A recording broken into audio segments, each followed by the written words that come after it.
Erkakni sevmang. Uni hurmat qiling.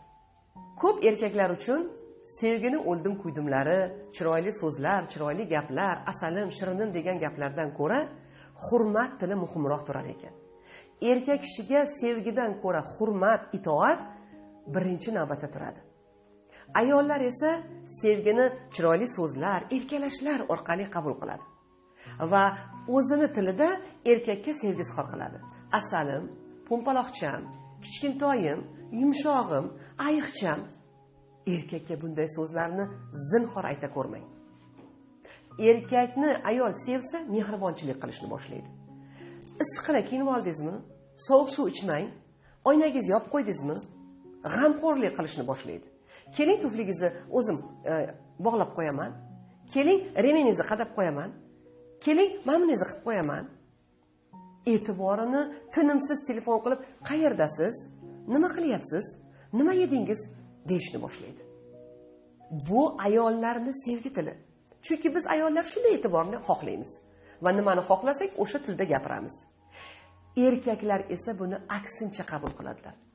Erkaklar buni ishonmaslik, ulardan bolacha yasash, ularni nazorat qilishga urinish, ularga o'rgatish, tarbiyalash deb qabul qiladilar va bundan jahllari chiqadi.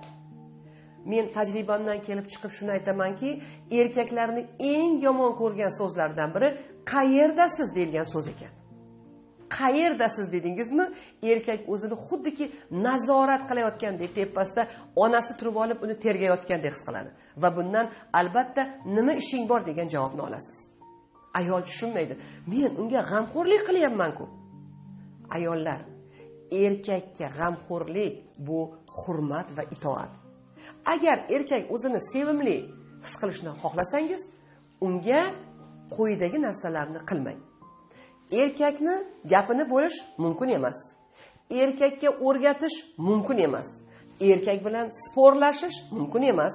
Erkakni tarbiyalash mumkin emas. Unga o'rgatish mumkin emas. Erkakka qanday munosabatda bo'lish mumkin? Erkakka generalga munosabatda bo'lganday munosabatda bo'ling. Ana shunda sizni eringiz haqiqiy generalga aylanadi. Haqiqiy suyansa bo'ladigan, kuchli, muvaffaqiyatli erkakka aylanadi.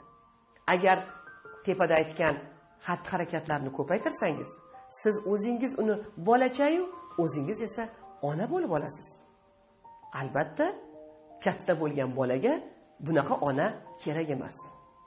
O'ylab ko'ring, demak sizlarga bugungi topshiriq mana shu narsalarni kuzatasiz va tajriba